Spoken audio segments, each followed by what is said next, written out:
কিরে, তুই ক্লাসে না গিয়ে এভাবে গেটের সামনে দাঁড়িয়ে আছিস কেন? ঋতুর ডাকে মাহি পেছনে তাকালো। আর আমি তো তেমন কিছুই চিনি না, তাই তোর জন্য অপেক্ষা করছিলাম। বুঝেছি তো, আজকাল আবার ভার্সিটিতে সিনিয়ররা জুনিয়রদের হেনস্থা করে। আর আমরা তো ফার্স্ট ইয়ার, আমাদের তো আরো বেশি হবে। আমিও তাই ভাবছি, চল ভেতরে যাই, দেখি কি হয়। এই বলে মাহি আর ঋতু ভেতরে আসলো। এটা অনেক বড় একটা ভার্সিটি, অনেকটা এরিয়া জুড়ে। সামনে আবার একটা বিশাল বড় মাঠ। মাহি আর ঋতু ভয়ে ভয়ে ব্যাগ চেপে ধরে হেঁটে যাচ্ছিল। তখন পাশে দেখলো কয়েকটা ছেলে কান ধরে উঠবোস করছে, আবার কেউ গান গাইছে। এদের এমন অবস্থা নিশ্চয় সিনিয়ররা করছে। আমরা সেদিকে পাত্তা না দিয়ে সামনে এগিয়ে গেলাম। তখনই দুজনের কারোর সাথে ধাক্কা খেলাম। দোষটা যেহেতু আমাদের, তাই আমি আগে সরি বললাম। কিন্তু ছেলেটা কেমন যেন ভ্রু কুঁচকে আমাদের দিকে তাকিয়ে আছে। তাই আমি ওনাকে রেখে পাশ দিয়ে যাওয়ার জন্য বললাম, দেখি একটু। কি দেখবা? চোখ নেই, দেখতে পাও না? দেখে তো মনে হয় জুনিয়র, তার সাথে ইয়া বড় বড় চোখ থাকতেও সিনিয়রদের সাথে ধাক্কা খাও কেমনে?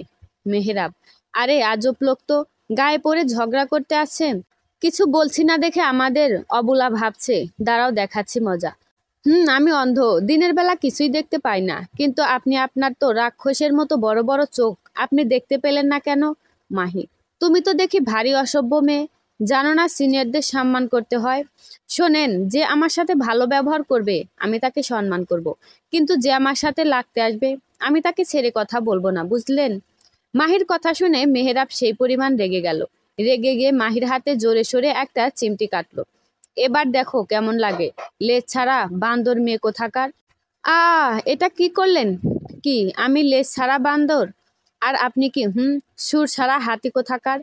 হাত ডলতে ডলতে বলল মাহি। এই মেহেরাব, এদিকে আয়, কথা আছে। পিছন থেকে মেহেরাব এক বন্ধু মেহেরাবকে ডাকলো। আজকের মতো ছেড়ে দিলাম, এরপর থেকে না বড়দের সম্মান করবে, বুঝলে? এই বলে মেহেরাব চলে গেল। উনি আমায় চিমটি কাটলো।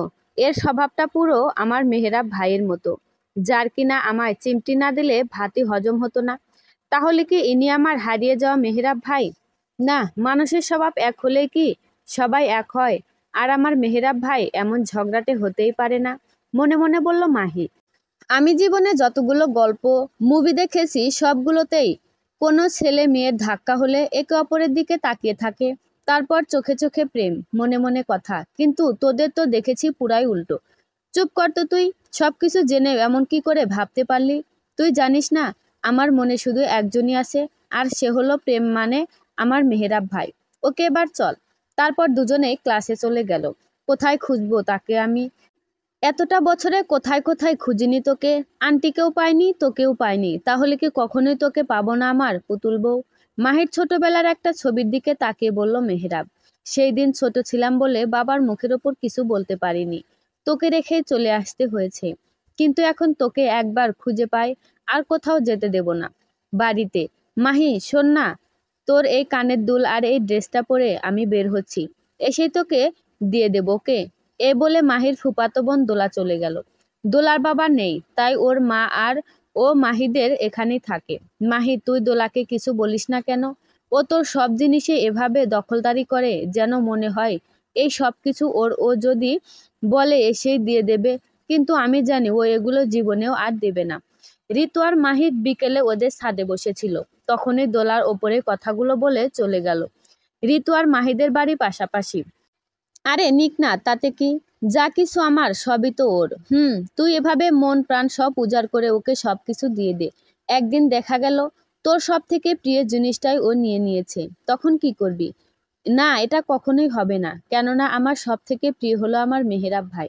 আর দোলা কিছুতেই ওনাকে নিতে পারবে না। আপনি কোথায় মেহেরাব ভাই? আপনার কি একবারও আমার কথা মনে পড়ে না? আপনার পুতুল বউকে কি একবারও দেখতে ইচ্ছে করে না? সেই দিন না বলে কোথায় চলে গেলেন? হারিয়ে ফেললাম আপনাকে। দোলা গাড়ির জন্য অপেক্ষা করছে। ঠিক তখনই দোলার সামনে মেহেরাব ওর বাইকটা থামায়। মেহেরাব বাইক থেকে নামতেই দোলা মেহেরাবকে দেখে হা হয়ে গেল। মনে মনে প্রতিজ্ঞা করলো, যে কিছুর বিনিময়ে হোক না কেন একে আমার চাই। জিনিস কিভাবে নিজের করতে হয় সেটা এই দোলা ভালো করেই জানে। ধুর, সারা রাস্তায় এসে এখানে বাইকটা খারাপ হতে হলো।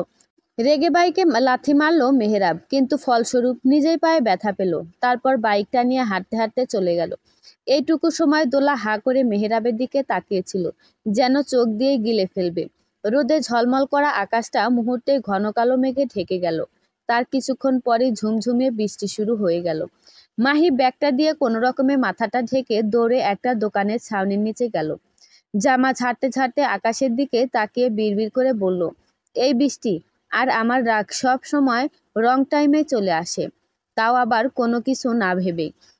তবে এই সকালে বৃষ্টিটা ভালোই লাগছে। টিনের চালে ঝমঝম করে বৃষ্টি পড়ছে আর কেমন একটা সুরের সৃষ্টি হচ্ছে।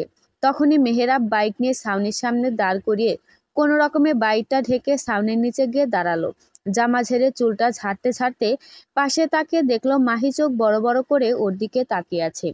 এই লেজ ছাড়া বান্দর, এটা এখানে কি করছে? এই সুর ছাড়া হাতিটা আবার এখানে কি করছে? দুজনে ছাউনির দুপাশে দাঁড়িয়ে মনে মনে দুজন দুজনকে বকা দিচ্ছে। তখনই কয়েকটা ছেলে এসে মাহির পাশে দাঁড়ালো। মানে এক পাশে মেহেরাব আর এক পাশে ওই ছেলেগুলো, আর মাঝখানে মাহি। ছেলেগুলি কেমন করে মাহির দিকে তাকাচ্ছে আর গা ঘেঁষে দাঁড়াচ্ছে। মাহি বিরক্ত হয়ে কোনো উপায় না পেয়ে মেহেরাবের দিকে সরে গেল।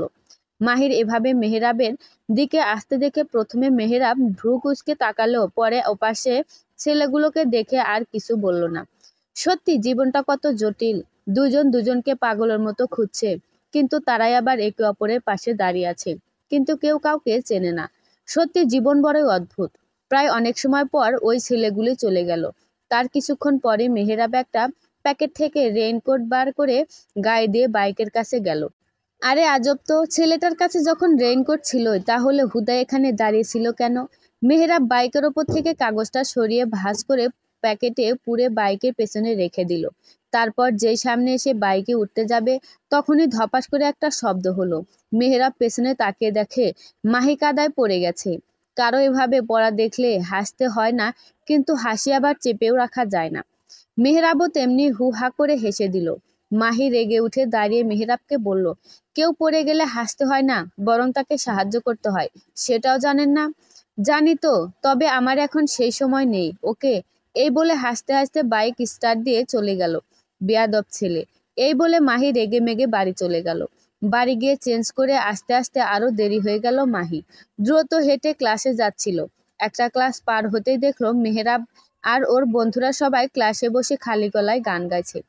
কেউ বেঞ্চে হাত দিয়ে শব্দ করছে, আবার কেউ খালি বোতল হাতে মেরে শব্দ করে সবাই মিলে আমার এই বাজে স্বভাব কোনোদিনই যাবে না এই গানটা গাইছে। এদের কি কোনো ক্লাস নেই, সব সময় শুধু আড্ডা? মাহি বিড়বিড় করতে করতে নিজের ক্লাসের দিকে গেল। গিয়ে দেখলো কামাল স্যার ক্লাস নিচ্ছে। স্যার আসবো? এই স্যারের চোখে চশমা আছে, কিন্তু আমি জানি আমার কথা শুনে আমার দিকে তাকাবে, কিন্তু চশমার ওপর দিয়ে। মানে হলো চশমাটা নাকের উপর, আর আমার দিকে তাকিয়েছে চশমার ওপর দিয়ে। কয়টা বাজে? ঘড়ির দিকে তাকিয়ে বলল, সরি স্যার, একটু দেরি হয়ে গেল। এই একটু? আচ্ছা যাও, জায়গায় গিয়ে বসো। তারপর আমি গিয়ে ঋতুর পাশে বসে পড়লাম। আমাদের পাশে বেঞ্চে দোলা বসে আছে। ক্লাস শেষ করে আমরা বেরোতেই দেখলাম দোলা হা করে সামনের দিকে তাকিয়ে আছে। ওর তাকানো দেখে আমরাও সামনে তাকালাম। দেখলাম সেই সুর ছাড়া হাতিটা হেঁটে চলে যাচ্ছে। তার মানে ওকে দেখেই এর এই অবস্থা। ও এখানে পড়ে? ওহ আল্লাহ, আমি তো জানতামই না। এবার তো আমার কাজ আরো সহজ হয়ে গেল। এই বলে দোলা চলে গেল। ওর আবার কি হলো জানি না, চল তো। ওর কখন কি হয় ও নিজেও জানে না। বুঝলি, ভাবছি চট্টগ্রাম যাব, ফুচকা খেতে খেতে বলল মাহি। কেন? আরে আব্বুর যখন চট্টগ্রাম পোস্টিং ছিল তখন তো আমরা ওখানেই থাকতাম, আর ওখান থেকে মেহেরাবের সাথে আমার পরিচয় হয়েছিল। পরে ওনারা ওখান থেকে চলে আসেন, আর তার কিছুদিন পর আমরাও চলে আসি। মাহি আঙ্কেল মানে মেহেরাবের বাবা, উনি তো আব্বুর অনেক ভালো বন্ধু। কিন্তু ওখান থেকে চলে আসার পর আর কোনো যোগাযোগ হয়নি। ভাবছি ওখানে গেলে যদি মেহেরাবের সাথে দেখা হয়। তোদের লাভ স্টোরিটা না, ওই যে রিয়াজ আর পূর্ণিমার একটা মুভি আছে না, প্রেমী ও প্রেমী, দেখা দিলে তুমি, এই গানটা হয়। মুভির নামটা মনে নাই। ওদের মতো দেখা গেল মেহেরাব চলে গেল, তারপর তুই ওখানে গেলি। আবার নয়তো তুই আসলি, মেহেরাব গেল। আর তোদের যদি দুজনের দেখাও হয়, তোরা চিনবি একে অপরকে? সেটাও তো কথা। আমি বুঝি না, বয়সের সাথে সাথে মানুষের চেহারা পাল্টে যায় কেন, আজব। তখনই মাহি দেখলো পাশে মেহেরাব ও ওর বন্ধুদেরকে বলছে, বুঝলি, ভাবছি চট্টগ্রাম যাব। দেখছিস কিভাবে আমাকে নকল করছে? এই ছেলেটা চরম লেভেলের অভদ্র। দাঁড়া, তো একে দেখাচ্ছি মজা। এই বলে মাহি মেহেরাবদের ওখানে গেল। আর মাহি, শোন, যাস না, দাঁড়া। কিন্তু কে শোনে কার কথা? দোলা তো হাতে ফুসকার বাটি ধরে মেহেরাবের দিকেই তাকিয়ে আছে। এই আপনি আমায় নকল করলেন কেন? মেহেরাব কথা বলছিল, তখনই মাহি কথাটা বলল। মানে, আমি কোন দুঃখে তোমাকে নকল করতে যাব? আর তুমি কে বলো তো? ও হ্যাঁ, মনে পড়েছে, তুমি তো সে যে কিনা আজকে সকালে রাস্তায় ধপাস করে পড়ে গিয়েছিলে। এই বলে মেহেরাব সহ ওর সব বন্ধুরা হাসতে লাগলো। মাহি রেগে লাল হয়ে মেহেরাবের হাতে জোরে সোরে একটা চিমটি কাটলো। আউস, এটা কি করলে অসভ্য মেয়ে? কেমন লাগে? কালকে আমারও এমন লেগেছিল। তখনই ঋতু পেছন থেকে মাহিকে ডাকলো। এই, তোমার নাম মাহি? হাত দলতে দলতে বলল মেহেরাব। বলবো কেন? আমি যাকে তাকে আমার নাম বলি না, ওকে? এই বলে মাহি চলে গেল। এই ঋতু, তুই 20 টাকা দিবি, আমি 20 টাকা দেব, আর দোলা 20 টাকা দিবি, বুঝলি? দে, টাকা দে, আমি সব টাকা একসাথে করে ফুসকলা মামাকে দিয়ে আসি। এই নে 20 টাকা। দোলা, এবার তুই দে। ও মা, মাহি শোন না, আমার কাছে না খুচরা নেই, তুই বরং আমারটা দিয়ে দে, আমি বাড়ি গিয়ে তোকে দিয়ে দেবো, ওকে? এই বলে দোলা চলে গেল। এই মেয়েটা এমন কেন বুঝি না, সব সময় শুধু তোর পিছনেই লাগে, কিভাবে তোর সব নেওয়া যায় এটাই ভাবে। আহ ঋতু, তুই চুপ কর তো। দাঁড়া তুই এখানে, আমি বিলটা দিয়ে আসি। এই বলে মাহি বিল দিতে গেল। আচ্ছা, তুমি কোন ঋতু, বসন্ত, হেমন্ত নাকি বর্ষা, কোনটা? পিছন থেকে কেউ একজন বলল কথাটা। এই কেড়ে? পিছনে তাকিয়ে বলল ঋতু। হাই, আমি রুহান, তুমি তো ঋতু, তাই না? আচ্ছা, বলছি কি, তোমার বান্ধবী, ওর নাম কি? আপনাকে কেন বলবো? আর তাছাড়া আমি আপনাকে চিনি না, আর আমি অচেনা কাউকে নিজের নাম বলি না। এই, তুমি তো ভারী পাজি মেয়ে, শুধু তো নামই জিজ্ঞাসা করেছি, বললে কি এমন মহাভারত অশুদ্ধ হবে না শুনি? আমি বলছি তো বলবো না, পারলে জেনে নিও। আর আপনি আমায় পাজি বললেন কেন? লেজ কাটা হনুমান একটা। এই বলে ঋতু চলে গেল। রোহান হাঁ করে ওখানে দাঁড়িয়ে রইল। কিরে, নামটা জানতে পারলি? মেহেরাব। না রে, দুটোই একদম ঘাটতারা, কিছুতেই নাম বলল না। একেবারে সোপার রুস্তম। আমি স্পষ্ট শুনেছি ওই মেয়েটা ওকে মাহি বলেই ডেকেছে। আরে ছাড় তো, মাহি নামে কত মেয়ে আছে, এখন চল যাওয়া যাক। এই বলে মেহেরাবরা সবাই বাইক নিয়ে চলে গেল। রুমের মধ্যে দোলা পায়চারি করছে আর নিজে নিজেই বলছে, যে করেই হোক ওই হিরোকে আমার প্রেমের জালে ফাঁসাতেই হবে। ওকে আমার চাই চাই। যা করার কালকেই করতে হবে। সবকিছু একেবারে ঠান্ডা মাথায় করতে হবে। মাও এ সময় বাড়িতে নেই, থাকলে মায়ের থেকে কিছু পরামর্শ নেওয়া যেত। পরদিন ভার্সিটিতে সবাই ক্লাস চলছে। দোলা ফাঁকি দিয়ে মেহেরাবকে খুঁজছে, তখনই দেখলো মেহেরাব ওর ব্যাগ রেখে কোথাও একটা গিয়েছে। দোলা চুপি চুপি মেহেরাবের ব্যাগটা খুললো, দেখলো একটা নীল ডায়েরি। এটাতে নিশ্চয় ওর পছন্দ অপছন্দের সবকিছু লেখা থাকবে। আমি সব পড়ে মেহেরাবের মনের মতো হব, ইয়েস। এই বলে দোলা ডায়েরিটা খুললে দেখলো প্রথম পাতায় মাহির ছোটবেলার একটা ছবি আঠা দিয়ে আটকানো। এ কি, এটা তো মাহির ছবি! অবাক হয়ে বলল দোলা। তারপর আরো এক পৃষ্ঠা উল্টালো, ওখানে লেখা, আমি কবে তোকে খুঁজে পাবো আমার পুতুল বউ? তোকে কি আমি একেবারের জন্যই হারিয়ে ফেললাম? তুই কি কখনোই আমার হবি না? কত খুঁজেছি তোকে, কি করে চিনবো তোকে? তুই কি পারবি না আমায় খুঁজে নিতে? আচ্ছা, আমার দেওয়া সেই শাড়িটা কি এখনো তোর কাছে আছে, নাকি হারিয়ে বসে আছি? তুই যদি এই শাড়ি পরে আমার সামনে আসিস, তাহলে তুই নয়, আমি তোকে চিনে নেব। আরেক পৃষ্ঠা উল্টাতে যেতেই বাহিরে মেহেরাবদের গলা শুনতে পেল। তখনই দোলা তড়িঘড়ি করে ডায়েরিটা ব্যাগে রেখে লুকিয়ে চলে গেল। তার মানে এই মেহেরাবই মাহির সেই ছোটবেলার ভালোবাসা মেহেরাব? মাহি এ কথা এখনো জানে না, আর মেহেরাবও। ইউরেকা, এবার হবে আসল মজা। মেহেরাব তার মাহিকে পাবে, কিন্তু আসল মাহি নয়, নকল মাহি। আর কেউ সেটা জানতেও পারবে না। এটা বলে দোলা একটা হাসি দিল। শোন না ঋতু, তুই চলে যা, আমায় আজকে আবার আব্বুর অফিসে যেতে হবে, আব্বু যেতে বলেছিল। মাহি, আচ্ছা তুই তাহলে যা, আমি চলে যাচ্ছি। আজকে দোলাকে দেখলাম না, মনে হচ্ছে চলে গেছে। তারপর মাহি ঋতুর কাছ থেকে বিদায় নিয়ে বাস স্টপে গিয়ে দাঁড়ালো। কিছুক্ষণ পর বাস আসলে মাহি গিয়ে বাসে উঠে পড়ল। কোথাও সিট খালি নেই। তারপর দেখলো একটা অর্ধবয়সী মহিলার পাশের সিটটা খালি। মাহি ওখানে গিয়ে বসে পড়ল। ধুর, এই বাইকটাকে আজকেই খারাপ হতে হলো। রোহান, তুই বাইক ছাড়িয়ে বাড়ি নিয়ে আসিস, আমি বাসে করে চলে গেলাম, ওকে? এই বলে মেহেরাব চলে গেল। তারপর দৌড়ে গিয়ে একটা বাসে উঠে পড়ল। কোনো সিট খালি নেই, অগত্যা দাঁড়িয়ে থাকতে হলো। কিছু দূর যাওয়ার পর বাস থামলে একটা মহিলা নেমে গেল। মেহেরাবও গিয়ে ওই মহিলার সিটে বসে পড়ল।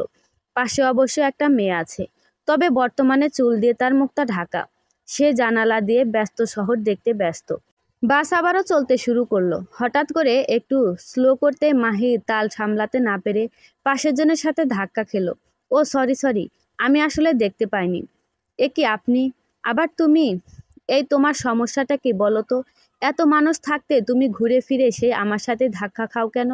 এই আপনি মহিলা থেকে সুর ছাড়া হাতি হয়ে গেলেন কিভাবে? আসলে মাহি ব্যস্ত নগরী ঢাকা দেখতে দেখতে কখন যে পাশের মহিলাটা চলে গেছে ও বুঝতেই পারেনি। হোয়াট?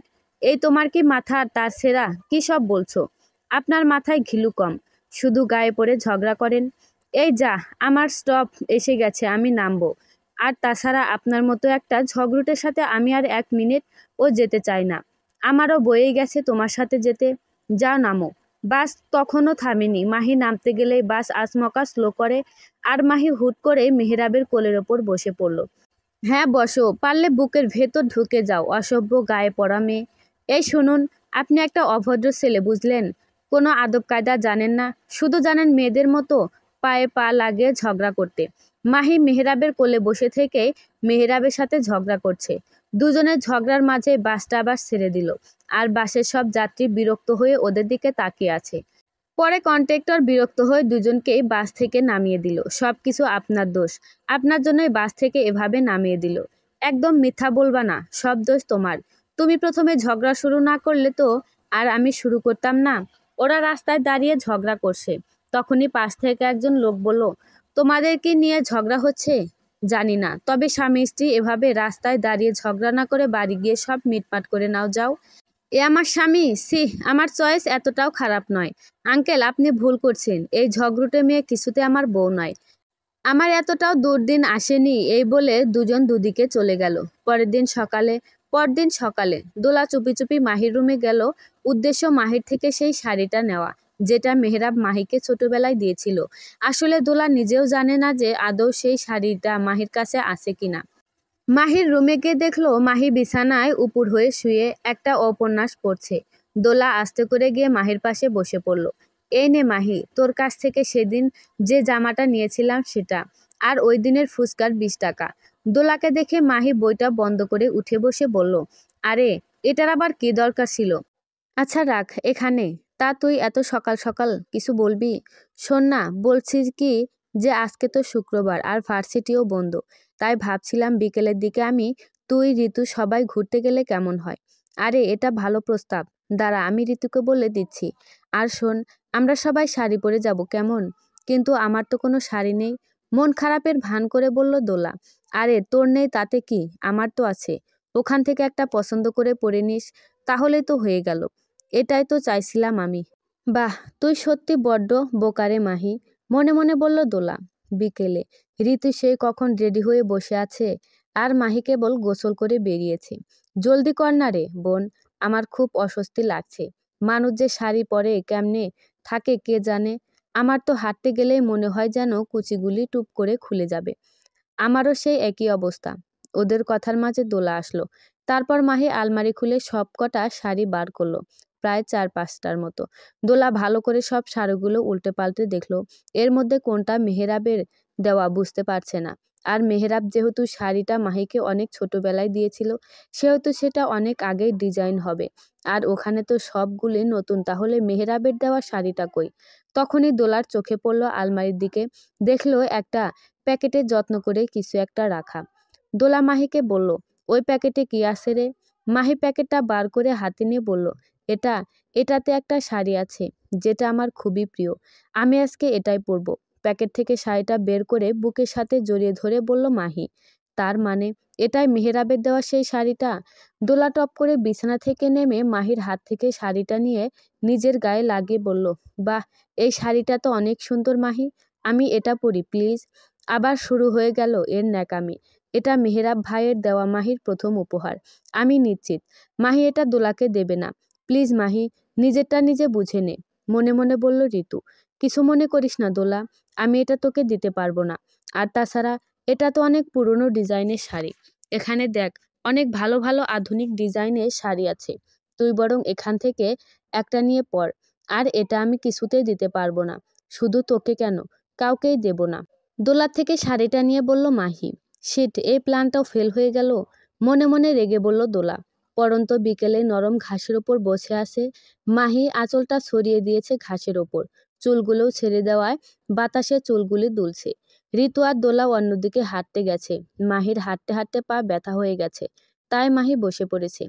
দেখছেন মেহরাব ভাই, যে শাড়ি পরাতে গিয়ে আপনি ঘেমে ঘেমে একাকার হয়ে গিয়েছিলেন, আজকে আপনার মাহি সেই শাড়ি নিজে নিজেই পরে নিয়েছে।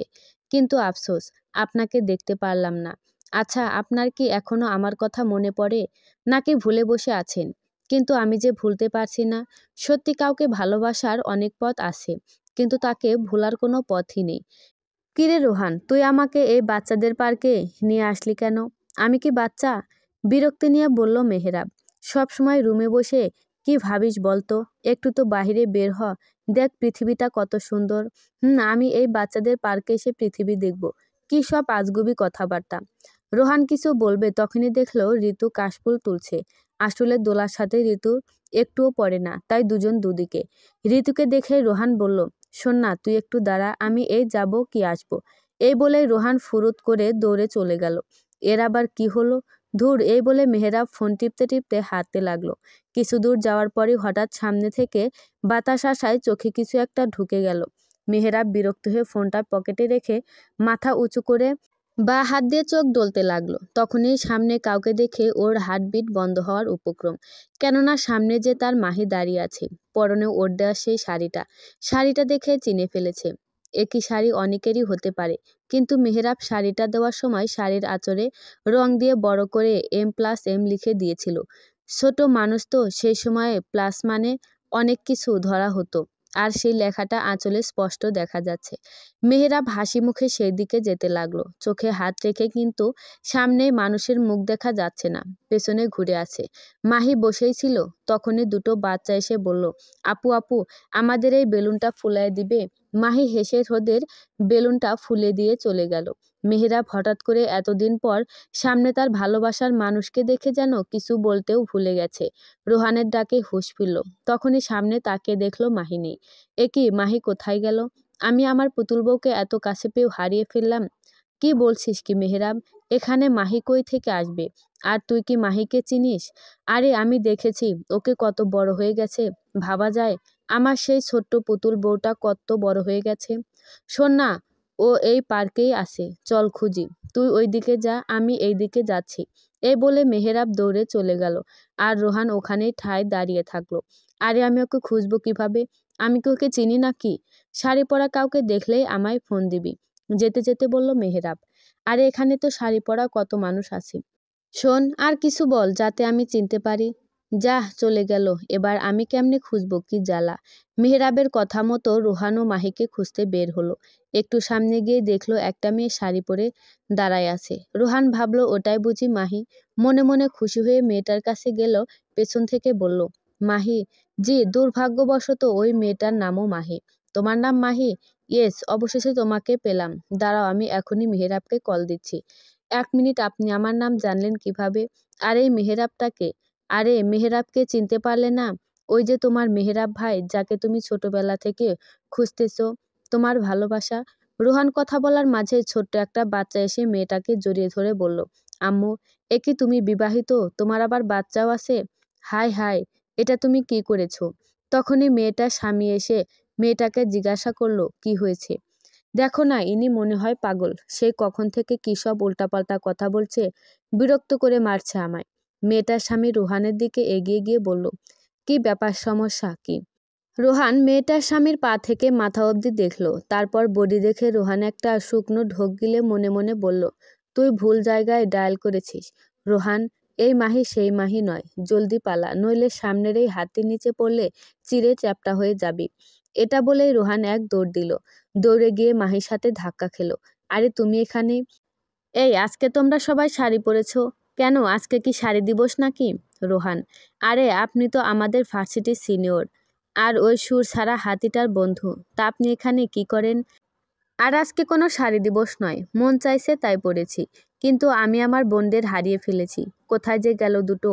আচ্ছা, আপনি কি কাউকে খুঁজছেন? মাহি।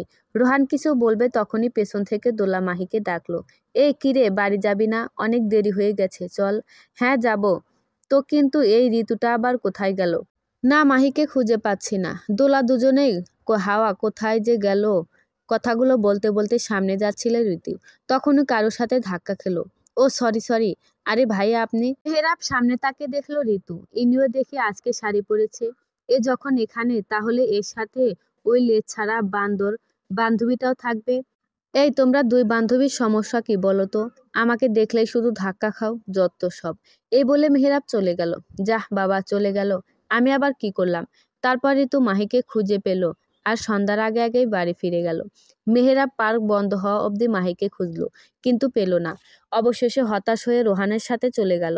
পরদিন ভার্সিটিতে যাওয়ার জন্য রেডি হচ্ছে মাহি। দোলা আগে আগে চলে গেছে। ইদানিং ও আগে আগেই ভার্সিটিতে যায়। মাহি রেডি হওয়ার মাঝেই মাহির মা সীমা এসে মাহিকে বলল, হ্যাঁ রে, তুই তো রাস্তা বাজার এসবের মধ্যে দিয়ে ভার্সিটিতে যাস, তা কখনো মাহি ভাই বা মেহেরাবের সাথে দেখা হয়নি? কি যে বলো মা, এটা হলো ঢাকা, কোনো গ্রাম নয়। এত বড় শহরে কোথায় মাহিম আঙ্কেল থাকে সেটা আমরা জানবো কিভাবে বলো? আর মেহেরাব ভাই, ওনার সাথে দেখা হলেও তো চিনব না আমি। সেই কত বছর আগে ওনাকে দেখেছি। এতদিনে যেমন আমিও বড় হয়েছি, তেমনি উনিও তো অনেক বড় হয়ে গেছে বলো। হ্যাঁ, তাও তো কথা। তুই তো মনে হয় মাহিম ভাইকে দেখলেও চিনবি না, সেই ছোট্টবেলায় দেখেছিস। আরে আমি চিনব আম্মু, আব্বুর সাথে আঙ্কেলের একটা ছবি আছে না, আমি দেখেছি। আরে সেটা তো সেই কবে তোলা, এখন তো মাহিম ভাই বুড়ো হয়ে গেছে। বুঝলাম না, সেদিন মেহেরাব যাওয়ার পরে আর কোনো যোগাযোগ করলো না কেন? তোর বাবা তো মাহিম ভাইয়ের ওপর সেই রকম ক্ষেপে আছে। ওটা রাগ নয় আম্মু, ওটা অভিমান, বন্ধুর ওপর অভিমান হয়েছে। আচ্ছা আমি এখন গেলাম, দেরি হয়ে যাচ্ছে আমার। আচ্ছা সাবধানে যাস। আচ্ছা, এই বলে মাহি চলে গেল। ঋতু বলছিল রাস্তায় থাকবে, কই ওকে তো দেখছি না।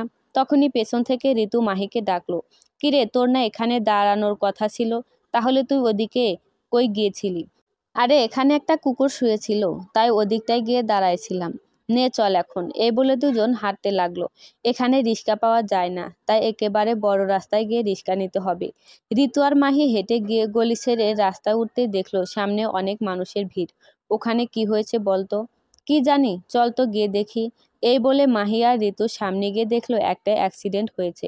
সম্ভবত গাড়িটা নিয়ন্ত্রণ হারিয়ে রাস্তার পাশে থাকা গাছের সাথে ধাক্কা লেগেছে। গাড়ির সামনে থেকে ধোঁয়া বার হচ্ছে। গাড়ির ভেতরে কে আছে দেখা যাচ্ছে না।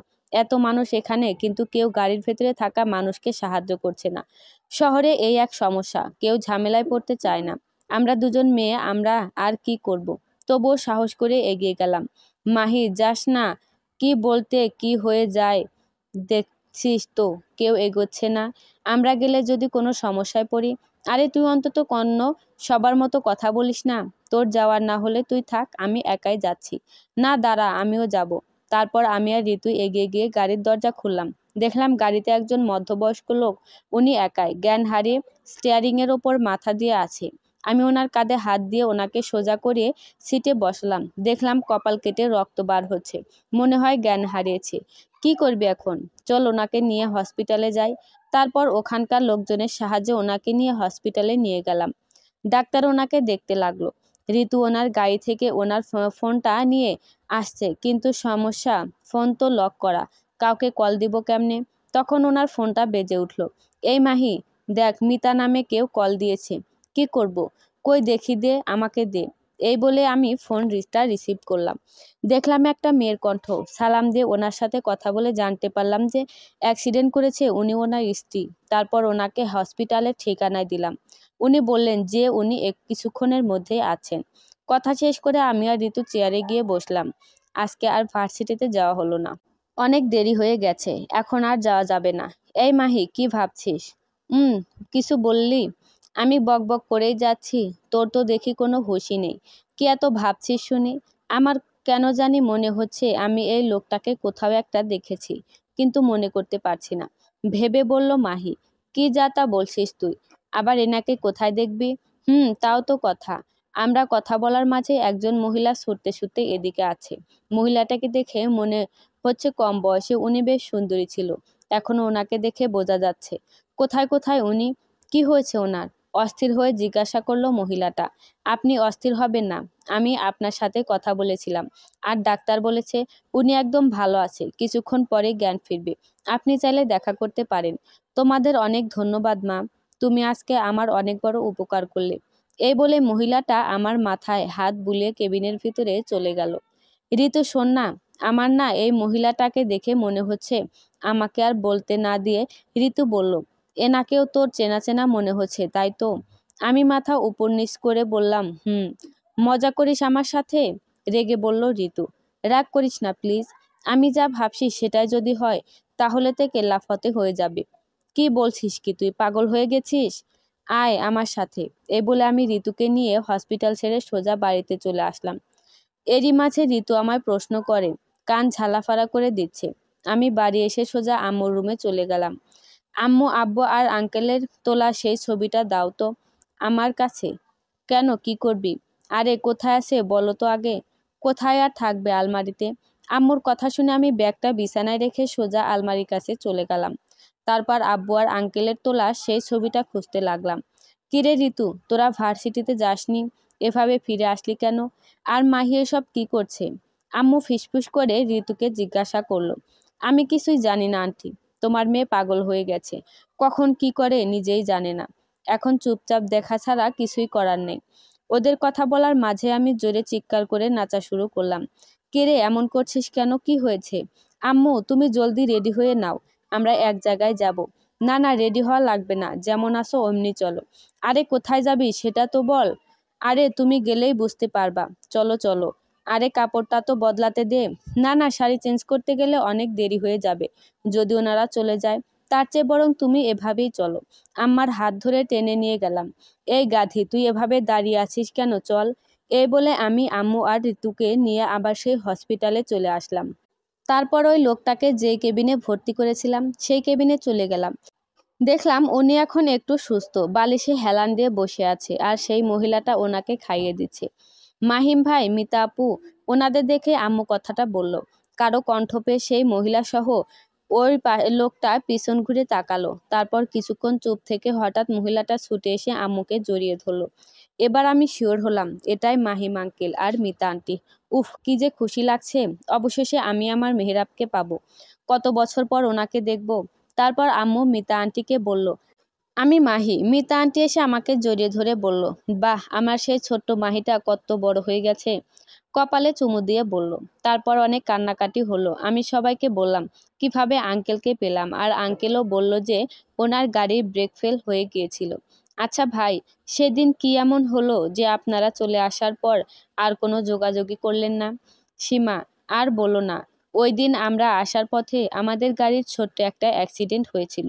ভাগ্যক্রমে আমরা বেঁচে গেলেও গাড়িটা বাঁচেনি, সোজা বাস্ট হয়ে গিয়েছিল আর গাড়ির মধ্যে ব্যাগে সব কিছুই পুড়ে গিয়েছিল, তাই তার ফোন দিতে পারিনি।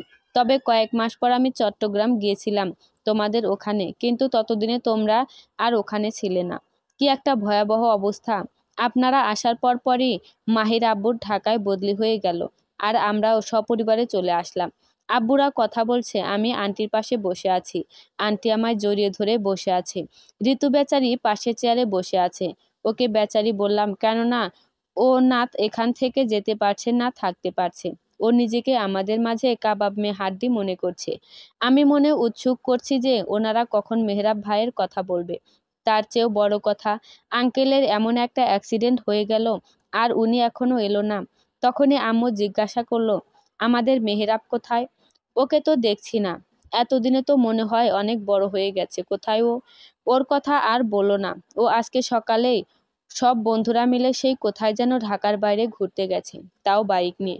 আমি অবশ্য ওকে বলেছি ফোনেও। ও আসছে, রাস্তায় আছে। আমার তো মনের লাড্ডু ফুটেছে। উফ, আর দেরি সহ্য হচ্ছে না, কখন যে ওনাকে দেখব।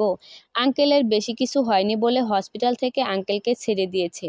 এখন আমরা সবাই গাড়িতে আছি, উদ্দেশ্য আঙ্কেলদের বাড়ি যাওয়া। আব্বুকেও ফোন করে ঠিকানা দিয়ে বলেছি এখানে চলে আসতে, কাজ আছে। ঋতু আমাদের সাথে যাচ্ছে, ওরও আমার মতো ইচ্ছে মেহেরাব ভাইকে দেখার। অবশেষে আমরা আঙ্কেলদের বাড়িতে আসলাম। বাড়িটা দেখতে ভালোই, তবে ওনারা এখানে আমাদের মতোই ভাড়া থাকেন। আসল বাড়িতে চট্টগ্রাম। ৫ তলা বিশিষ্ট বড় একটা অ্যাপার্টমেন্ট, ৩ তলায় আঙ্কেলরা থাকেন। আমরা গাড়ি থেকে নেমে লিফটে উঠে সোজা ওনাদের ফ্ল্যাটে চলে আসলাম। অনেক বড় একটা ফ্ল্যাট। আমরা গিয়ে সোফায় বসলাম। আন্টি ভেতরে গেলেন আমাদের জন্য নাস্তা আনতে। ততক্ষণে আমি, আম্মু, আঙ্কেল আর ঋতু ড্রয়িং রুমে বসে গল্প করছিলাম। আঙ্কেল আমাকে এটা ওটা জিজ্ঞেস করছিল। কিছুক্ষণ পর কাজের বুয়া এসে নাস্তা রেখে চলে গেল। আন্টি এসেও আমাদের সাথে যোগ দিলেন। আমি একটা জুসের গ্লাস তুলে খেতে লাগলাম। তখনই আন্টি একটা ছবি নিয়ে এসে আম্মুকে বলল, সীমা, তুমি তো সারা রাস্তা মেহেরাবকে দেখবে বলে আমায় পাগল করে দিছো। ও তো এখন এখানে নেই, তাই ওর ছবিটাই দেখো বর্তমানে। এই বলে মিতা আন্টি ছবিটা আম্মুর কাছে দিল। আম্মু দেখে বলল, বাহ, আমাদের মেহেরাব তো অনেক সুন্দর হয়েছে দেখতে, মাশাল্লাহ, কারো যেন নজর না লাগে। আমি জুস মুখে দিয়ে শুধু উকি ঝুঁকি মারছি এক পলক দেখার জন্য, কিন্তু দেখতেই পাচ্ছি না। আন্টি, কই কই দেখি আমি। এই বলে ঋতু সীমার কাছ থেকে হাসি হাসি মুখ করে ছবিটা নিল। তারপর মাহির দিকে তাকিয়ে যেই ছবির দিকে তাকালো, তখনই ঋতুর চোখ দুটো বড় বড় রসগোল্লার মতো হয়ে গেল, আর মুখটাও অটোমেটিক হা হয়ে গেল। কিরে ঋতু, ছবিটা মাহির দিকে ধর, ও একটু দেখুক মেহেরাবকে। সীমার কথা শুনে ঋতু মুখ হা করে ছবিটা মাহির দিকে ধরল। মাহি কেবলই মুখে জুস নিয়েছিল, হাসি হাসি মুখ করে যেই ছবিটার দিকে তাকালো, অমনি মুখ থেকে ফুরুত করে জুসটা পড়ে গেল, আর জোরে সোরে একটা বেসম খেলো। আন্টি, ইনি কি মেহেরাব ভাই? কাশতে কাশতে বলল মাহি। কেন? মিতার শুনে ঋতু মাহি দুজন দুজনের দিকে করুণ চোখে তাকালো। এবার কি হবে? দুজনই একসাথে বলে উঠল। মেহেরাব বাইকটা কোনো রকমে বাইরে রেখে দৌড়ে বাসার ভিতরে চলে আসলো। এসে দেখলো মাহিম সোফায় বসে আছে, মাথায় ব্যান্ডেজ করা। মেহেরাব দৌড়ে গিয়ে মাহিমের পাশে গিয়ে বসে অস্থির হয়ে বলল, কি হয়েছে আব্বু? এ কি, এতটা কাটলো কি করে? আর তোমাকে কতবার বলেছি একা গাড়ি নিয়ে বার হবে না, সাথে ড্রাইভারকে নিয়ে যাবে, কিন্তু তুমি তো আমার কোনো কথাই শোনো না। দেখলে তো আজকে কি হলো। আরে আমি ঠিক আছি, এত অস্থির হওয়া লাগবে না। আর পিছনে তাকিয়ে দেখ কারা এসেছে। মাহিমের কথা শুনে মেহেরাব পিছনে তাকিয়ে দেখলো সীমা আর মাহফুজ, মাহির বাবা। মেহেরাব ওনাকে দেখে কিছুক্ষণ তাকিয়ে থাকলো, তারপর দৌড়ে গিয়ে ওনাদের কাছে গিয়ে বলল, আন্টি আঙ্কেল আপনারা? আমার তো বিশ্বাসই হচ্ছে না, কেমন আছেন? কথাগুলো বলে মেহেরাব ওনাদের পিছনের দিকে তাকালো মাহিকে দেখার আশায়, কিন্তু আফসোস, ওখানে মাহি ছিলই না। আর অনেক কষ্টে মাহি মাহফুজের অভিমান ভাঙিয়েছে। জানিস তো মেহেরাব, আজকে মাহি না থাকলে কি যে হতো। ও তো আমাকে হসপিটালে নিয়ে গিয়েছিল, ওর জন্যই তো আজ এত বছর পর তোর আন্টি আঙ্কেলকে খুঁজে পেলাম। পিছন থেকে বলল মাহিম। তা সে কই, কোথায় মাহি? মেহেরাব, এখানেই ছিল, হঠাৎ কি হলো কে জানে। তোর ছবি দেখার পর আমাকে জিজ্ঞাসা করলো যে তোর রুম কোনটা, তারপর আমি দেখিয়ে দিলাম। তোর রুমে গিয়ে কী সব করে নিচে এসে বলল যে ওরা নাকি কি কাজ আছে, তাই বাড়ি চলে গেল। মিতা, কি, ও চলে গেছে? আচ্ছা আমি আছি। এই বলে মেহেরাব দৌড়ে ওর রুমে চলে গেল। গিয়ে দেখলো সারা রুম লণ্ডভণ্ড করা, টেবিলের ওপর খাতায় কিছু লেখা। মেহেরাব টেবিলের কাছে গিয়ে খাতাটা হাতে নিয়ে দেখলো ওতে কিছু লেখা আছে। কি, কেমন দিলাম? এবার বসে বসে সব কিছু গোছান। ছোটবেলায় অনেক জ্বালিয়েছেন, তখন ছোট ছিলাম বলে কিছু বলতে পারিনি, তবে এখন করব। আমি তো আপনাকে দেখেই নিয়েছি, এবার আপনার সামনে দিয়ে ঘুরবো ফিরবো, আপনাকে জ্বালাতন করব। আপনি ধরতেই পারবেন না। যেদিন আপনি আমায় দেখবেন না, সেদিন আপনার মাথায় বাস পড়বে। নিন, এবার খুঁজুন আমায়। লেখাটা পড়ে নিজে নিজেই হেসে বলল মেহেরাব। এখনো সেই ছোট্টবেলার মতোই পাজি আছে, কিন্তু ওকে তো দেখতেই পেলাম না। কেমন হয়েছে দেখতে? ওর নিশ্চয় অনেক বড় হয়েছে। ইস, কবে যে ওর দেখা পাবো। তোর মতলবটা কি বলতো? তুই এভাবে চলে আসলি কেন? কি করতে চাইছিস তুই? বলে দিলে তো মজাই থাকলো না। আগে আগে দেখো হোতা হে কেয়া। মাহি, ভনিতা না করে আসল কথা বল। আর ভার্সিটির ওই সিনিয়র ভাইটার তোর ছোটবেলার মেহেরাব ভাবা যায়? আমার তো প্রথমে থেকে বিশ্বাসই হচ্ছিল না। আমার নিজেরই বিশ্বাস হচ্ছে না, তোকে কি বলবো। যার সাথে আমার পরেই না সেই প্রথম থেকে ঝগড়া হয়ে আছে, সে নাকি আমার মেহেরাব ভাই। ভাবা যায়? এজন্যই প্রথম দিন আমার হাতে অমন করে চিমটি দিয়েছিল, একটুও বদলায়নি। ওসব তো বুঝলাম। এরপর কি করবি তুই? নিজের পরিচয় দিবি না? দেব দেব, তবে এত সহজে তো আমি ধরা দেব না। আমাকে খুঁজে পেতে ওনার তো একটু পরিশ্রম তো করতেই হবে। এই মেয়েটার মাথায় কি চলছে কে জানে। পরদিন, কিরে মাহি, ভেতরে না গিয়ে এভাবে গেটের সামনে দাঁড়িয়ে আছিস কেন? অপেক্ষা করছি কারোর জন্য। কার জন্য? ওই সামনে তাকা, তাহলেই বুঝতে পারবি কার জন্য অপেক্ষা করছি। মাহির কথা শুনে ঋতু সামনে তাকিয়ে দেখলো মেহেরাব বাইক নিয়ে আসছে, সেই রকম ভাব নিয়ে। যখনই মাহিদের সামনে দিয়ে বাইক নিয়ে যাবে, তখনই মাহি বলল, এই যে হিরো, এত তাড়া কিসের? দাঁড়ান, আপনার সাথে কথা আছে। কিন্তু তোমার সাথে আমার কোনো কথা নেই, সামনে থেকে সরো, আমার দেরি হয়ে যাচ্ছে। এই বলে মেহেরাব যেতে যাবে, তখনই মাহি বলল, কথাটা কিন্তু মাহির সম্পর্কে, শুনলে শুনুন, না শুনলে আমি গেলাম। আমার এত ঠেকা পড়ে নাই আপনার পায়ে পড়ব কথা বলার জন্য। এই ঋতু, চল যাই। মাহি কথা শুনে মেহেরাব থেমে গেল, তারপর বাইক থেকে নেমে বাইক দাঁড় করে মাহিদের সামনে এসে বলল, তুমি মাহিকে চেনো? চিনি তো, এই জন্যই তো আপনাকে দাঁড়াতে বললাম। মাহি আপনার জন্য একটা চিঠি দিয়েছে। সত্যি? কই কই চিঠি? আর তুমি মাহিকে চিনলে কিভাবে? আরে কালকেই তো মাহি এসে আমায় বলল যে আমি তো আপনাকে চিনি, তাই আমি যেন ওর একটা চিঠি আপনার কাছে পৌঁছে দিই। আর ওর বাড়ি আর আমার বাড়ি তো পাশাপাশি। সত্যি বলছো? কই দাও চিঠি। আমার মাহি আমাকে চিঠি দিয়েছে। উফ, কই দাও। অধৈর্য হয়ে বলল মেহেরাব। একটা মানুষ কতটা ভালোবাসলে এমন পাগলামি করতে পারে তা আপনাকে না দেখলে জানতেই পারতাম না। কাউকে না দেখে যে এতটা ভালোবাসা যায় সেটা আপনাকে দেখেই বুঝলাম, মনে মনে বলল মাহি।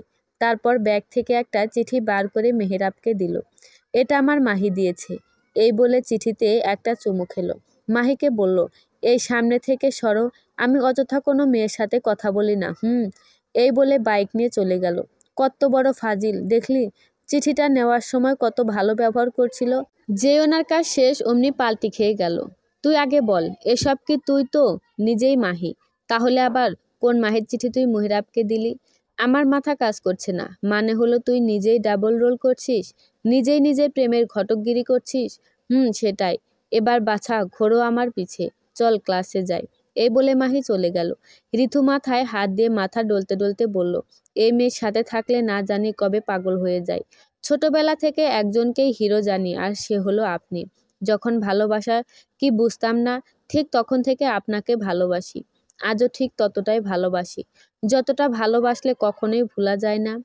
আমার ভালোবাসা আকাশের মতোই অসীম আর সাগরের মতোই গভীর, যার গভীরতা খুঁজতে গেলে সেই গভীরে আপনি তলিয়ে যাবেন।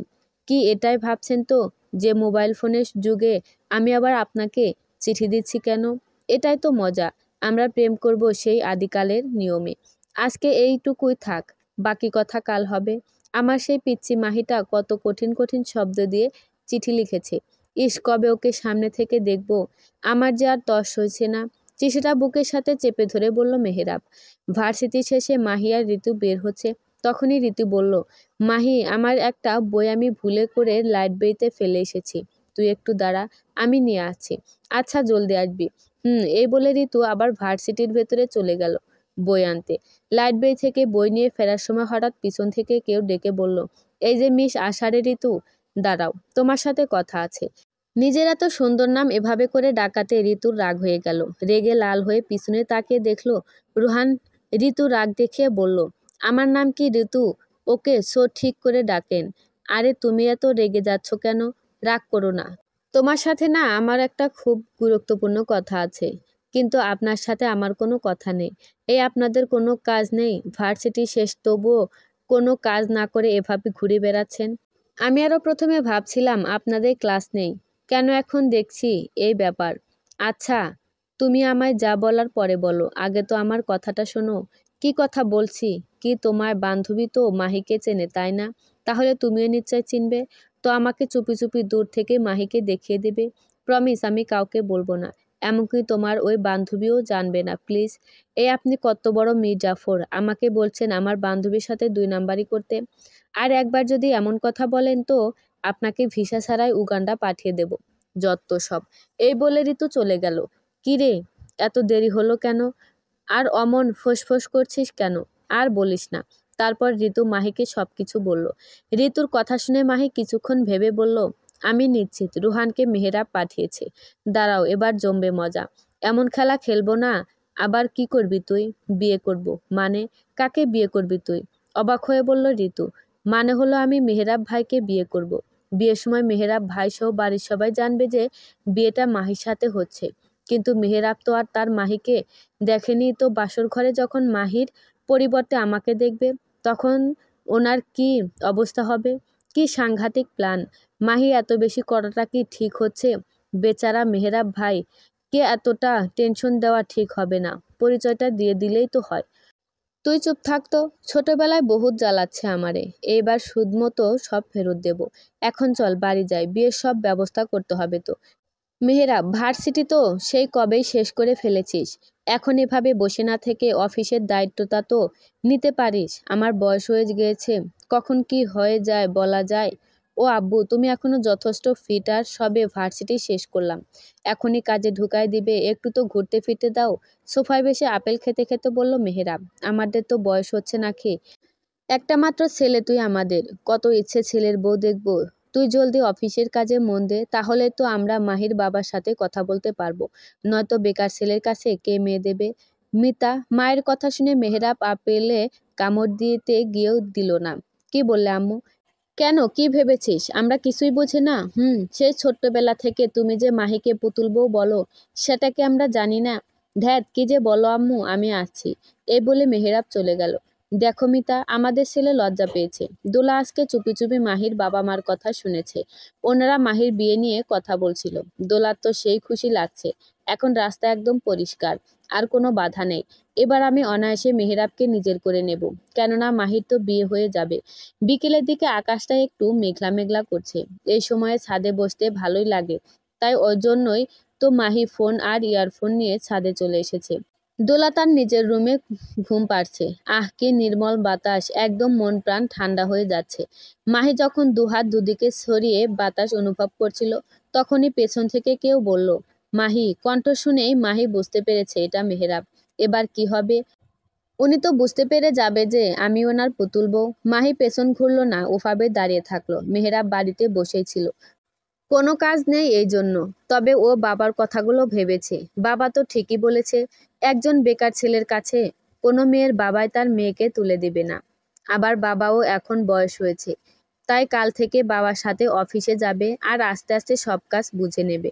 কোনো কাজ ছিল না, তাই ভাবলে একবার গিয়ে মাহিকে দেখে আসি। যেই ভাবা সেই কাজ। মায়ের থেকে ঠিকানা নিয়ে সোজা মাহিদের বাসায় চলে আসছি। আন্টিকে সালাম দিয়ে মাহির কথা জিজ্ঞাসা করতেই উনি বলল যে মাহি ছাদে আছে, তাই আর দেরি না করে সোজা ছাদে চলে আসলাম। কিরে, আমার সাথে কথা বলবি না? রাগ করে আসিস বুঝি? মাহি পেছন না ঘুরে মাথা ঝাঁকিয়ে না বলল। তা তুই তো দেখি আগের মতোই পিচ্ছে আসিস, শুধু হাতে পায়ে একটু বড় হয়েছিস। কারো প্রেমে টেমে পড়েছিস নাকি? অমন চিঠি লেখা কার থেকে শিখলি? ছাদে রাখা চেয়ারে বসে পড়ল মেহেরাব। মাহি পড়েছে মহাবিপদে, না পারছে কথা বলতে, না পারছে পেছন ঘুরে তাকাতে। শেষে কিনা এত কষ্ট করা সব প্ল্যান এভাবে নষ্ট হয়ে যাবে। মেহেরা ভাইয়ের সামনে এভাবে ধরা পড়ে যাব। কিরে, এখনো ওখানে দাঁড়িয়ে আছিস কেন? সেই কখন থেকে আমি একাই বক বক করছি। তুই তো এমন চুপচাপ ছিলি না, অনেক বাচাল ছিলি। তাহলে হঠাৎ এত চুপচাপ হয়ে গেলি কেন? মেহেরাবের কথা শুনে মাহির রাগ হয়ে গেল। কিছু বলছি না দেখে উনি যা খুশি তাই বলে যাচ্ছে। আমি নাকি বাচাল? কত বড় সাহস! মনে মনে এটা বলে মাহি পেছন ঘুরে মেহেরাবের দিকে ফিরে বলল, আমি বাচাল? তুমি? আমি। কেন, আশা করনি বুঝি? তুমি এখানে কেন? এখানে তো মাহির থাকার কথা ছিল, তাহলে তুমি আসলে কেমনে? এখানে যার থাকার কথা সেই আছে মানে? মানে এখানে মাহির থাকার কথা ছিল, মাহি আছে, তার মানে তোমার নাম মাহি? বোকা, এত ক্লু দিলাম তাও বুঝলা না? তা তুমি এখানে কি করছো? আর মাহি কোথায়? মাহি রুমে চলে গেছে, আর আমি প্রায় প্রতিদিনই এখানে এসে মাহির সাথে সময় কাটাই, বুঝলেন? আমি তাহলে গেলাম, তোমার সাথে বক বক করার আমার সময় নেই। এ বলে মেহেরাব চলে গেল। উফ, বাবা, বেঁচে গেলাম। একটুর জন্য ধরা পড়তে পড়তে বেঁচে গেছি, বুকে হাত রেখে বলল মাহি। দোলা কেবলই ঘুম থেকে উঠে চোখ ডলতে ডলতে ড্রয়িং রুমে আসলো, তখনই মেহেরাবকে দেখে ওর ঘুম উধাও। জলদি করে হাত ধুয়ে চুলটা কোনো রকম ঠিক করে মেহেরাবের সামনে গেল। আরে আপনি এখানে? এটা আমার আঙ্কেলের বাসা। তা তুমি এখানে থাকো নাকি? আঙ্কেলের বাসা মানে? তার মানে কি মেহেরাব জেনে গেল যে মাহি আসলে ওর সেই ছোট্টবেলার প্রেম। মনে মনে বলল দোলা, জি আমি এখানেই থাকি। তা আপনার কি কোনো দরকার এখানে এসেছিলেন? হুম, মাহির সাথে দেখা করতে এসেছিলাম। তা দেখা হলো? ভয়ে ভয়ে বলল দোলা। না, দেখা হয়নি, ও নাকি ওর রুমে। আচ্ছা, আমি তাহলে আসি, তুমি মাহিকে বলে দিও। আর আমি আন্টিকে বলে দিয়েছি। এ বলে মেহেরাব চলে গেল। যাক বাবা, মেহেরাব তাহলে মাহিকে দেখেনি। এবার ভালোই ভালোই মাহির বিয়েটা হয়ে গেলেই বাঁচি। পরদিন সকালে ডাইনিং টেবিলে মাহিম বসে খাচ্ছিল, তখনই মেহেরাবকে দেখে ওর বিষম লেগে গেল। কেননা যে ছেলে কালকে বলেছিল যে এখনো নাকি অফিসে জয়েন করবে না, সেই ছেলে আজকে একেবারে স্যুট বুট পরে রেডি হয়ে গেছে। মেহেরাব হাতের ঘড়ি পরে টেবিলে এসে বসে বলল, এভাবে হা করে না থেকে জলদি খেয়ে নাও, নয়তো মিসেস মিতা চৌধুরী কিন্তু খুব ক্ষেপে যাবে। মেহেরাবের কথা শুনে মাহিম ঠিক হয়ে বসে খেতে লাগলো। তা হঠাৎ এত পরিবর্তন? এক রাতের মধ্যে কি এমন হলো যে তোর এতটা পরিবর্তন আসলো? খেতে খেতে বলল মাহিম, রাতে ভাবলাম যে তোমার সত্যি বয়স হয়েছে, অনেক তো কাজ করলে, এবার না হয় তুমি একটু রেস্ট নাও। তাছাড়া আমি তো বসেই আছি, আমারও উচিত দায়িত্ব নেওয়া। বাবা কত ভাবিস আমার কথা। এই নাও তোমার চা। আর মেহেরাব কি উঠেছে? এত বেলা হয়ে গেছে, এখনো পড়ে পড়ে ঘুমাচ্ছে। ও বাবা গো, এটা কে? রান্নাঘর থেকে কথাগুলো বলতে বলতে আসছিল মিতা। তখনই টেবিলে মেহেরাবকে দেখে চমকে উঠল। কি হলো আম্মু? ওখানে ওভাবে দাঁড়িয়ে না থেকে খেতে দাও, দেরি হয়ে যাচ্ছে। তো অফিস যেতে হবে নাকি? মিতা মেহেরাবের দিকে তাকিয়ে টেবিলের কাছে এসে মেহেরাবের প্লেটে খাবার তুলে দিয়ে মাহিমের দিকে তাকিয়ে চোখের ইশারায় জিজ্ঞাসা করলো, কি ব্যাপার? মাহিম ঠোঁট উল্টে ইশারায় বলল, আমিও বুঝতাছি না। এত অবাক হওয়ার কি আছে তোমাদের? ছেলে এখন বড় হয়েছে, তার উচিত দায়িত্ব নেওয়ায়। তাই জন্যই তো অফিসে যাচ্ছি। তোমরা চাইলে আমায় দায়িত্ব দিতে পারো, আমি নিতে পারবো। আব্বু আমার খাওয়া শেষ, জলদি আসো। আম্মু আমি গেলাম। এই বলে মেহেরাব মিতাকে হালকা জড়িয়ে ধরে মাথায় চুমু দিয়ে চলে গেল। কি গো, ছেলে কি বলে গেল, কিছু বুঝলে? কি বললো? এই জন্যই বলে মেয়েদের মাথায় বুদ্ধি কম। আরে ও দায়িত্ব নিতে চাইলো, মানে হলো তোমার ছেলে তো সরাসরি আর বলতে পারবে না যে আমায় বিয়ে দাও। তাই দায়িত্বের কথা বলে বুঝিয়ে দিল যে সে এখন বড় হয়েছে, দায়িত্ব নেওয়া শিখে গেছে। আমি সন্ধ্যায় অফিস থেকে ফিরে তোমাকে ভালো করে বোঝাবো, এখন গেলাম। এই বলে মাহিম মিতার কপালে একটা চুমু দিয়ে বেরিয়ে গেল। বাবা ছেলে কি যে বলে গেল কিছুই বুঝলাম না। কিরে, তোর হিরো যে এখনো এলো না, ব্যাপার কি? আমিও তো বুঝতে পারছি না। মেহেরাব ভাই এখনো আছে না কেন? আরে তোকে তো একটা কথা বলাই হয়নি, জানিস তো? কালকে উনি আমাদের বাড়ি গেছিল, মাহিকে মানে আমাকে দেখতে। সে কি তারপর? তারপর আর কি? এরপর মাহি ঋতুকে সব বলল। আরে ব্যাস, একটুর জন্য ধরা পড়িসনি। তখনই দেখলো রোহান অন্য একটা ছেলের সাথে কথা বলতে বলতে ভার্সিটিতে ঢুকছে। তখনই মাহি ঋতুকে নিয়ে রোহানের কাছে গেল। এই শুনুন, এই তুই যা, আমি আসছি। এই বলে রোহান ছেলেটাকে পাঠিয়ে দিয়ে বলল, বলো। তা আজকে আপনি একা কেন? আপনার বন্ধু কোথায়? কেন, মিস করছো বুঝি? মোটেও না, আমার খেয়ে কাজ নেই, ওই সুর ছাড়া হাতিটাকে মিস করতে যাব? এমনি আজকে দেখলাম না, তাই জিজ্ঞাসা করলাম। জানো তো, কেউ একজন মনে করে যে সে অনেক চালাক, কিন্তু সে জানেই না আসলে সে একটা বোকার হদ। আর এই যে মিস আষাঢ়ে ঋতু, তোমাকে আজকে অনেক সুন্দর লাগছে। আর হ্যাঁ, আমার বন্ধু এখন দায়িত্ব নিতে শিখে গেছে, তাই সে এখন অফিসে। এই বলে রুহান চলে গেল। এই ঋতু, উনি কি বলল শুনেছিস? হুম, আমাকে অনেক সুন্দর লাগছে তাই বলেছে। মুচকি হেসে রুহানের যাওয়ার দিকে তাকিয়ে বলল ঋতু। আরে গাধি, উনি কিছু একটা বললেও বলল না, তবে উনি ওই কথাটা কেন বলল? ঋতু মাথায় একটা চাটি মেরে বলল মাহি। কোন কথা? মাথা ডলতে ডলতে বলল ঋতু। ওই যে ওই কথাটা। কেউ একজন মনে করে যে সে অনেক চালাক, কিন্তু সে জানেই না আসলে সে একটা বোকার হদ। এই কথাটা উনি কেন বলল? কথাটা ভাবার বিষয়। ভাবতে হবে, মন দিয়ে ভাবতে হবে। তুই এখন ক্লাস না করে ভাবতে বস। রোহান কয়েকটা ছেলের সাথে বসে আড্ডা দিচ্ছিল। তখনই ঋতু পিছন থেকে বলল, এই যে শুনুন, আপনার সাথে আমার কিছু কথা আছে, এদিকে আসুন। রোহান কিছুক্ষণ ঋতুর দিকে ভ্রু কুঁচকে তাকিয়ে থাকলো। তারপর ছেলেগুলো থেকে সরে এসে ঋতুর কাছে এসে বলল, বলো, কি বলবা? আপনি তখন কি বললেন? আমি আবার কখন কাকে কি বলবো? না জানার ভান করে বলল রোহান। এই শুনুন, একদম ন্যাকা সাজবেন না। আপনি তখন ওই কথাটা কেন বললেন? আপনি কি মিন করে কথাটা বললেন? আপনি বোকা কাকে বললেন? ও ওই কথাটা, ওটা তো আমি তোমাকে বলেছি, কেননা আমি যখন তোমার কাছে মাহির সম্পর্কে জানতে চাইলাম, তুমি তো বললেই না, উল্টে বললে তুমি নাকি তোমার বান্ধবীর সাথে মির্জাফরগিরি করতে পারবেন না। তা তুমি আর তোমার ওই বান্ধবী নিজেকে কি ভাবো? আমরা কখনোই মাহিকে দেখতে পাবো না? হা হা। তা হচ্ছে না, আমি খোঁজ চালাচ্ছি, খুব শীঘ্রই মাহিকে দেখে মেহেরাবকেও জানাবো, বুঝলে? আপনি এই জঘন্য তখন আমাদের এই কথাটা বললেন। তা নয় তো কি? আপনি না একটা যাচ্ছে তাই। হুট থাকুন তো। এই বলে ঋতু দৌড়ে মাহির কাছে চলে গেল।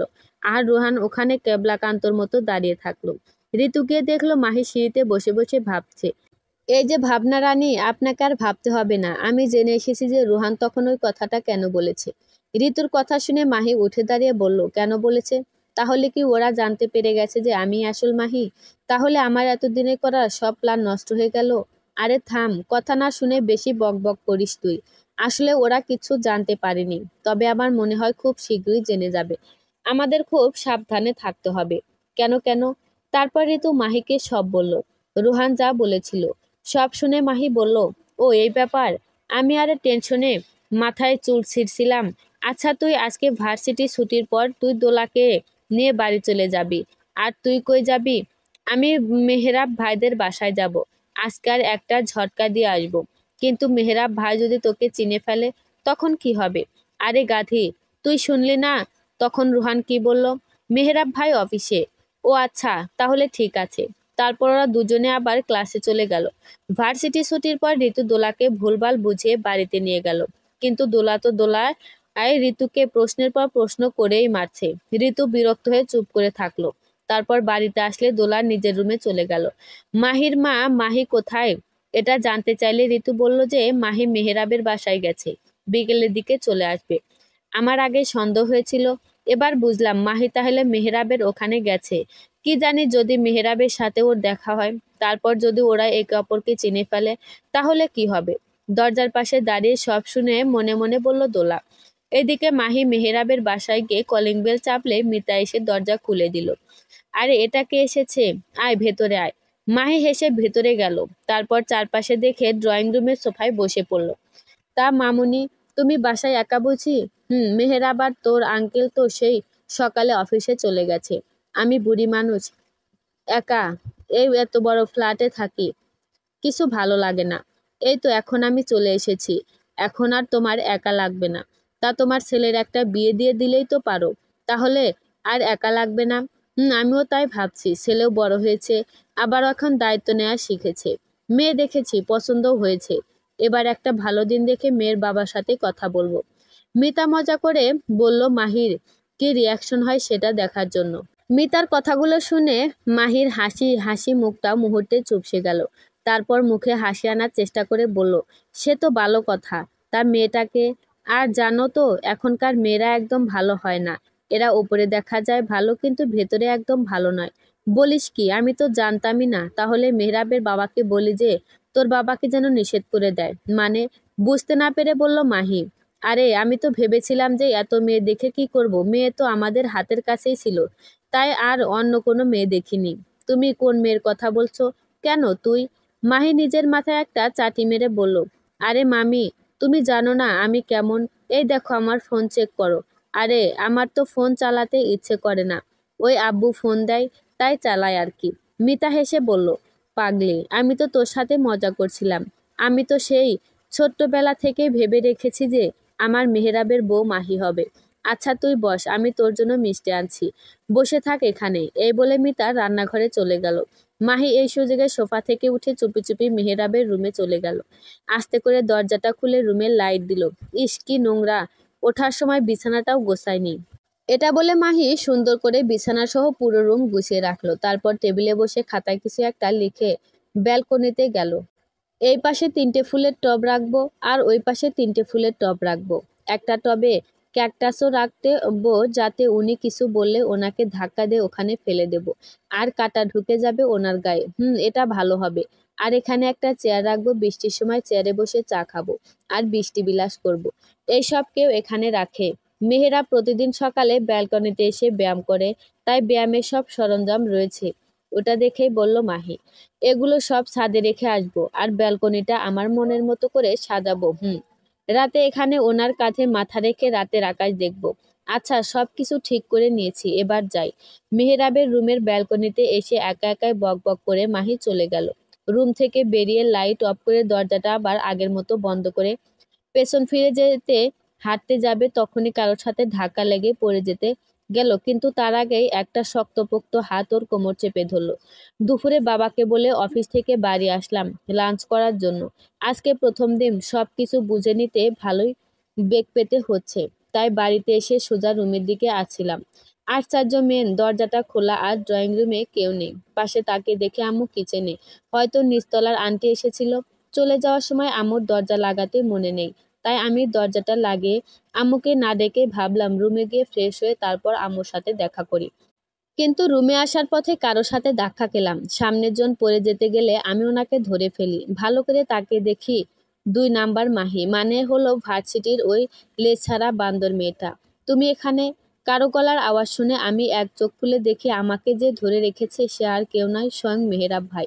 আমি ভয়ে ভয়ে ওনার থেকে নিজেকে ছাড়িয়ে সোজা হয়ে দাঁড়ালাম। কি হলো, কথা বলছো না কেন? তুমি আমার রুমের পাশে দাঁড়িয়ে কি করছো? তার থেকেও বড় কথা, তুমি আমার বাড়িতে কি করছো? এই রে, যেখানে বাঘের ভয় সেখানেই সন্ধ্যা হয়। আমি কি করছি বলুন তো? আমতা আমতা করে বলল মাহি। তুমি কি আমার সাথে ফাজলামো করছো? তুমি এখানে কি করছো সেটা আমি কি করে বলবো? আমি তো তোমাকে জিজ্ঞাসা করছি তুমি এখানে কি করছো। আমি কি করছি মানে? হ্যাঁ, আমি মাহির সাথে এসেছি। ইয়ার কি করছো আমার সাথে? কোথায় মাহি? ড্রয়িং রুমে। কেন, দেখেননি? ড্রয়িং রুমে কেউ নেই, আমাকে বোকা বানানোর চেষ্টা করো না। কি মাহি ড্রয়িং রুমে নেই? যাহ, তাহলে বোধহয় ও আমাকে রেখেই চলে গেছে। এই রে, যাই, আমিও যাই। এই বলে মাহি যেতে গেলেই মেহেরাব ওর হাত ধরে ফেলল। আমার কিন্তু তোমাকে সন্দেহ হচ্ছে। সত্যি করে বলো তুমি এখানে কি করছো? তাও আবার আমার রুমের পাশে। আপনার রুম কোনটা? আমি তো আপনার রুম কোনটা চিনি না। আমি তো এমনিতে হাঁটতে এসেছিলাম। ওকে, আমি যাই তাহলে। এই বলে মাহি তড়িঘড়ি করে চলে গেল। মেহেরাব ভ্রু কুঁচকে মাহির যাওয়ার দিকে তাকিয়ে থেকে রুমে চলে গেল। উফ বাবা, বাঁচলাম। এখানে আর এক মুহূর্তে থাকা যাবে না। এক্ষুনি পালাতে হবে, নয়তো ধরা পড়ে যাব। এই বলে যেই দরজা দিয়ে বেরোতে যাবে তখনই পেছন থেকে মামুনি বলল, আরে তুই আমায় না বলে চলে যাচ্ছিস কেন? আর মেহেরাব এসেছে মনে হয়, ওর কথা শুনলাম। আয়, ওর সাথে তোর পরিচয় করিয়ে দেব। সেই দিন তো কথা না বলে চলে গেলি। এই রে, এবার কি হবে? কিছুতেই মেহেরাব ভাইয়ের সামনে যাওয়া যাবে না।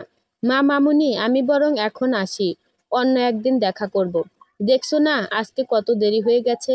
এখন না গেলে আবার আম্মু চিন্তা করবে। কিন্তু কোনো কিন্তু নয়, আমি আসছি। এই বলে কোনো রকমে বেরিয়ে আসলাম। রুমের লাইট জ্বালিয়ে দেখি পুরো রুম গোছানো, হয়তো আম্মু গুছিয়েছে। তাই বেশি না ভেবে ওয়াশরুমে চলে গেলাম। ফ্রেশ হয়ে বেরিয়ে দেখি টেবিলের ওপর খাতায় কিছু লেখা। আরে এটা এখানে, এতে আবার কি লেখা? খাতাটা হাতে নিয়ে দেখি এতে লেখা, সেদিন ঘর এলোমেলো করে দিয়েছিলাম বলে আজকে পুরো রুম গুছিয়ে দিয়ে গেলাম। আর হ্যাঁ, সব সময় এইভাবেই রুম গুছিয়ে রাখবে, নয়তো মেরে তক্তা বানিয়ে দেব। আপনার কপালটা খুবই খারাপ, আজকেও আমাকে দেখতে পারলেন না। আহারে, সো স্যাড। লেখাটা পড়ে মেহেরাব মুচকি হেসে খাতাটা টেবিলে রেখে বলল, আর মাত্র কয়েকদিন, তারপর তো এই লুকোচুরি খেলার ইতি টানাবো আমি। ফুলে ফুলে সাজানো এই রুমটা বধূ বেশে বসে আছি আমি, আমার মেহেরাবের সাথে। আমার অবশেষে বিয়েটা হলো। এরই মাঝে অনেকগুলি মাস কেটে গেছে। মেহেরাব ভাই এখন আর আগের মতো ঘুরে ফিরে বেড়ায় না। এখন তিনি অফিস করেন। আর এই কয়েক মাসে ওনাকে ভালোই বোকা বানিয়েছি। জানি না উনি রুমে এসে মাহির জায়গায় যখন আমায় দেখবেন তখন কি হবে আমার। তো ভেবে আমি ভীষণ হাসি পাচ্ছে। ভাবছি ওনাকে আরও কিছুদিন ঘুরাবো। এসব ভাবতে ভাবতে রুমের দরজা খোলার আওয়াজ হলো। আমি তাকে দেখি মেহেরাব ভাই ওনাকে দেখে মুখের থেকে ঘোমটাটা সরিয়ে হাসি হাসি মুখ করে ওনার দিকে তাকালাম। আর মনে মনে ভাবতে লাগলাম আমায় এখানে দেখে ওনার রিয়াকশনটা কেমন হবে। উনি দরজাটা লাগিয়ে দিয়ে খাটের সামনে দাঁড়িয়ে একবার আমার দিকে তাকিয়ে সোজা ওয়াশরুমে চলে গেল। ওনার এহেন কাজে আমি পুরাই অবাক। বনে গেছি, কি ব্যাপার? আমাকে দেখে উনি কিছু বলল না কেন? নাকি আমায় চিনতে পারেনি? মেকআপ কি বেশি দিয়ে ফেলেছি? উনি জামা চেঞ্জ করে একটা ট্রাউজার আর টি শার্ট পরে মাথা মুছতে মুছতে ওয়াশরুম থেকে বেরিয়ে আমার সামনে এসে বলল, কি এভাবে হাঁ করে বসে না থেকে চেঞ্জ করে আয়। ওনার কথা শুনে তো আমার অজ্ঞান হওয়া অবস্থা। উনি কিছুই বলছে না। ব্যাপারটা কি? এই, আপনি কি আমায় চিনতে পারেননি? তোকে না চেনার কি আছে? তুই মাহি, আমার পুতুল বউ, মাহফুজ আঙ্কেল আর সীমা আন্টির একমাত্র মেয়ে, আর কিছু? ওনার কথা শুনে এবার সত্যি সত্যি আমি অজ্ঞান হয়ে যাব। উনি জানলো কিভাবে? মানে আপনি কিভাবে জানলেন? সব বলবো, এখন যা তো। এই মুখের সব থেকে আটা ময়দা ধুই আয়। আমি কিঞ্চিত রাত দেখিয়ে একটা সুতি শাড়ি নিয়ে ওয়াশরুমে চলে গেলাম। তারপর সব কিছু খুলে গোসল করে কোনো রকমে শাড়িটা পরে দৌড়ে বার হয়ে আসছি। এবার বলুন, পাগলিটা সব কিছু শুনবে বলে মাথা না মুছেই চলে আসছে। চুল দিয়ে কেমন পানি পড়ছে। আমি টাওয়ালটা নিয়ে ওর মাথা মুছিয়ে দিতে দিতে বললাম, কিছু করার আগেই গোসল করে ফেললি, এখন তো তোকে আবার গোসল করতে হবে। ওনার কথায় লজ্জা পেয়েও সেটা প্রকাশ করলাম না মুখে। রাগী ভাব তুলে বললাম, বাজে কথা রেখে আসল কথাটা বলুন। ওকে বাবা, বলছি। আগে এখানে বসতো। তারপর উনি আমায় ড্রেসিং টেবিলের সামনে বসিয়ে দিয়ে আমার মাথা মুছিয়ে দিতে দিতে বললেন, তুই এখনো ছোটবেলার মতোই বোকা রয়ে গেলি মাহি। তুই কি ভেবেছিলি আমি তোকে চিনতে পারবো না? আরে আমি তো তোকে সেই দিন থেকেই চিনি, যেই দিন তোকে তোদের বাড়ির ছাদে দেখেছিলাম। কিন্তু কিভাবে? আচ্ছা বলছি আমি। সেই দিন যখন আমি তোদের বাসায় গেলাম, তো আন্টিকে তোর কথা জিজ্ঞাসা করতেই উনি বলল যে তুই ছাদে। তো আমিও ছাদে গেলাম। সেখানে তোকে দেখে তো প্রথমে অবাক হয়ে গিয়েছিলাম। তারপর যখন তোকে মাহির কথা জিজ্ঞাসা করলাম, তুই বললি যে ও চলে গেছে। সেখানেই তুই ভুল করেছিলি। কিভাবে? আরে গাধি, আমি তো নিচে থেকে ছাদে গেলাম। তো মাহি যদি চলেও যায়, তাহলে তো সিঁড়িতেই আমার সাথে দেখা হবে, নয়তো ড্রয়িং রুমে। তারপর যখন তোর থেকে চলে আসি, তখন ড্রয়িং রুমে দোলার সাথে দেখা হয়। ওর সাথে কথা বলতে গেলে আমার চোখে পড়ে তোদের ড্রয়িং রুমে ঝুলিয়ে রাখা কয়েকটা ছবির দিকে। সেখানে তোর ছোটবেলার কিছু ছবি আছে। আর আরেকটা ছবি আছে যেখানে দুপাশে আঙ্কেল আন্টি আর মাঝখানে তুই তাদের গলা জড়িয়ে আছিস। ইস, আমি বোকা, ড্রয়িং রুমের ছবি সরানোর কথা তো ভুলেই গিয়েছিলাম। আচ্ছা তারপর? ওই ছবি দেখে আমার সন্দেহ হয়। তারপর আরও শিওর হওয়ার জন্য তোর বান্ধবী ঋতুকে ধরলাম। ও কি কিছুতেই আপনাকে কিছু বলবে না? কেননা আমি ওকে নিষেধ করে দিয়েছিলাম। প্রথমে তো বলতেই চাইনি। অনেকবার রোহান জিজ্ঞেস করেছে, কিন্তু ও বলেনি। তারপর একদিন ও বাজারে যাচ্ছিল, তখন আমি আর রোহান ওকে ধরি। এই দাঁড়াও। আরে মেহেরাব ভাই, কিছু বলবেন? হুম।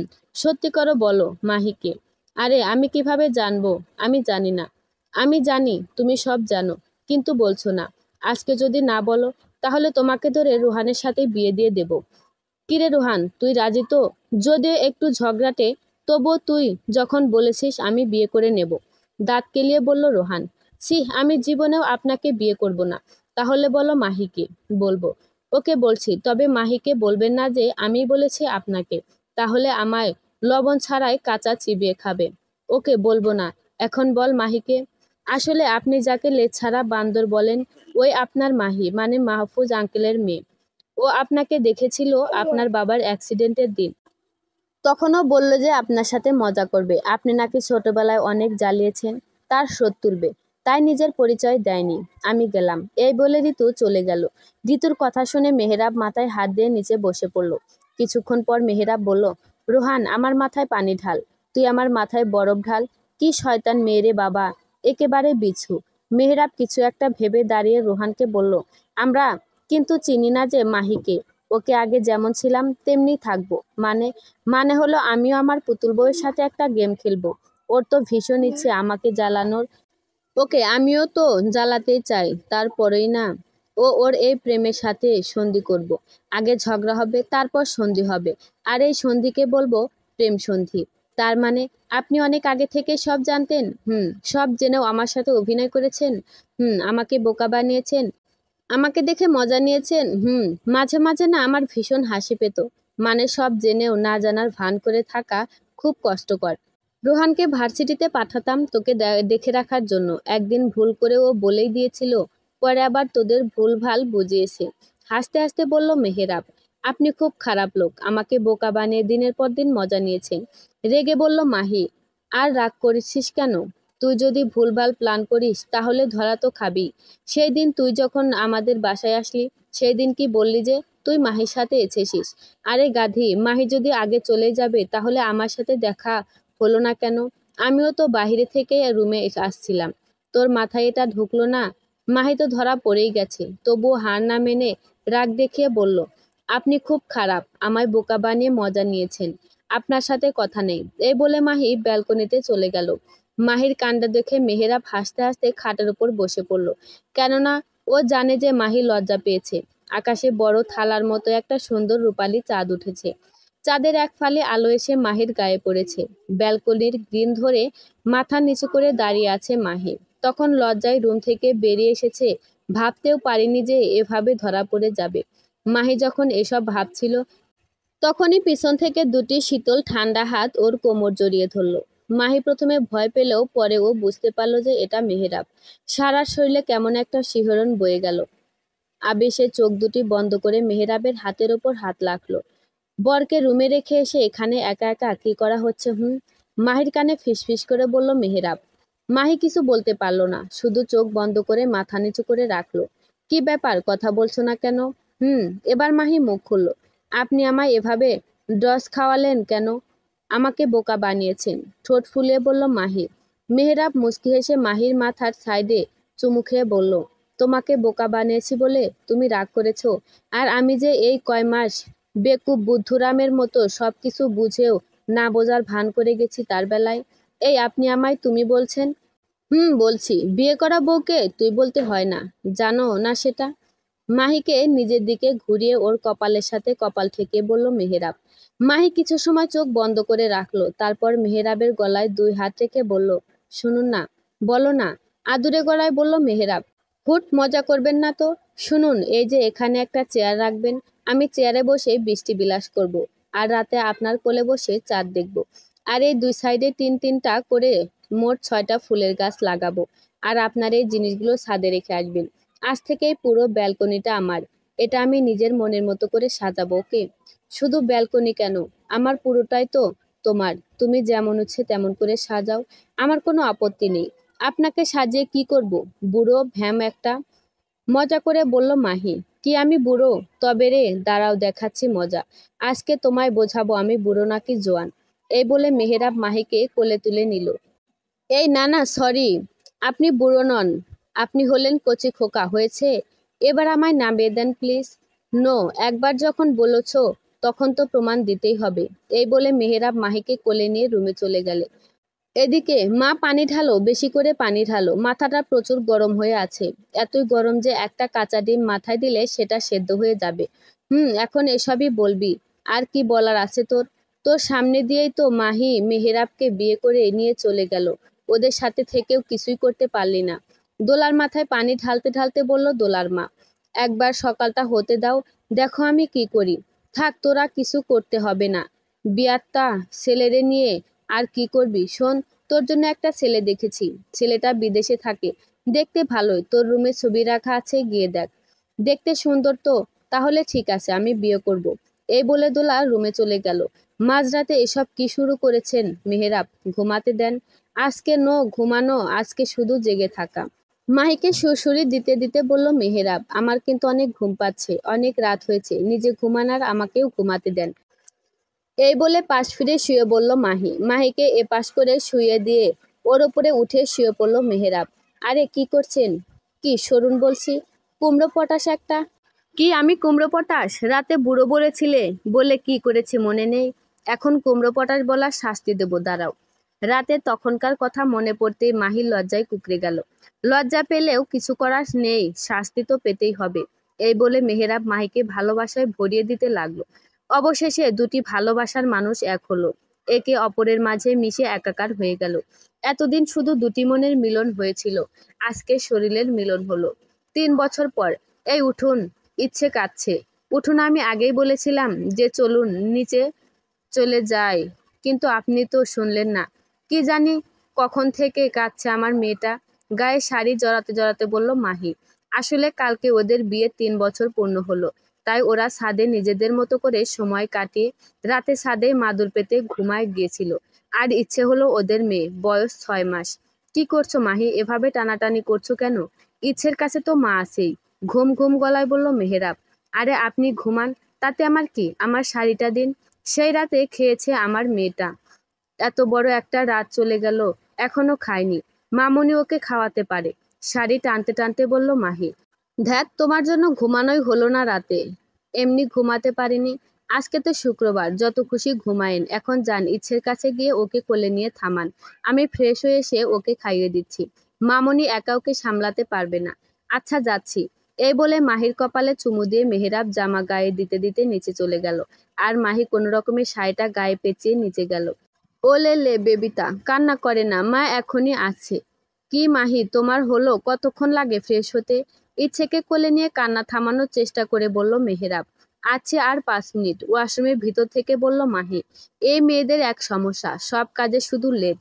আর মাগো, তুই একটু থাম, তোর মা আসছে তো। এমনিতে রাতে ঘুম হয়নি, মাথাটা ঝিমঝিম করছে, তার উপর আবার তোর কান্না। তোদের মা মেয়ের জন্য আমি একদিন পাগল হয়ে যাব। তাই নাকি? তা আপনি ভালো ছিলেন কবে শুনি? আর আমার মেয়ের কাছে আমার নামে নিন্দা করার বন্ধ করুন, হিংসুটে লোক একটা। ওয়াশরুম থেকে বেরিয়ে বলল মাহি। এই নাও তোমার মেয়ে, আমি গেলাম। এই বলে ইচ্ছেকে মাহির কোলে দিয়ে মেহেরাব শটান হয়ে বিছানায় শুয়ে পড়ল। আর মাহি ইচ্ছেকে খাওয়াতে লাগলো। রাতে রুহান আর ঋতু এসেছে, তাই সবাই মিলে ছাদে গোল হয়ে বসে আছে। ইচ্ছে মেহেরাবের কোলে বসে আছে। দোলা এখন বিদেশে থাকে ওর স্বামীর সাথে। ওর মাকেও নিয়ে গেছে। কি ঋতু, তুমি না বলেছিলে যে রোহানকে বিয়ে করবে না? রোহানকে বিয়ে করার ভয়ে তো মাহির সত্যিটা আমাকে বলেই দিলে। তা এখন তো ওর বেবির মা হয়ে বসে আছো। আমি কি করব মেহেরাব ভাই? আপনার বন্ধু কখন যে আমার মনটা নিয়ে নিয়েছিল বুঝতেই পারলাম না। শেষমেশ সেই ঝগড়াটাকেই তো বিয়ে করতে হলো আমায়। আফসোস হওয়ার অভিনয় করে বলল রোহান। কি আমি ঝগড়াটে? আমায় বিয়ে করে আফসোস করছেন? ওকে আমি চলে যাচ্ছি। এ বলে ঋতু উঠতে গেল। এই উঠো না, পড়ে যাবে তো। আচ্ছা সরি। আসলে ঋতু 6 মাসে প্রেগনেন্ট। ইচ্ছে মেহেরাবের কোলে বসে একটা আঙ্গুল মুখে পুষে চুষতে চুষতে ঘুমায় গেছে। ওরা আরো অনেকক্ষণ আড্ডা দিয়ে রুমে চলে গেল। ঋতু আর রোহান আজকে মেহেরাবদের বাসায় থাকবে। মেহেরাব ইচ্ছেকে বিছানায় ঠিক করে শুইয়ে দিয়ে গায়ে কাঁথা দিয়ে কপালে একটা চুমু দিয়ে মাহিকে কোলে তুলে নিল। আরে কি করছেন? এতক্ষণ মেয়েকে নিয়ে কোলে বসেছিলাম, এখন মেয়ের মাকে কোলে নিয়ে চন্দ্রবিলাস করব। এই বলে মাহিকে কোলে নিয়ে ব্যালকনিতে গিয়ে ওখানে রাখা চেয়ারে বসে পড়ল। অনেক অনেক ভালোবাসি আমার বাবুর আম্মুকে, আমার জীবনে এসে আমার জীবনকে পরিপূর্ণ করার জন্য। তোমায় অনেক ভালোবাসা। আমিও আপনাকে অনেক ভালোবাসি আমার বাবুর আব্বু। তারপর দুজনে জ্যোৎস্না ভরা রাতটাকে উপভোগ করতে লাগলো। সমাপ্ত।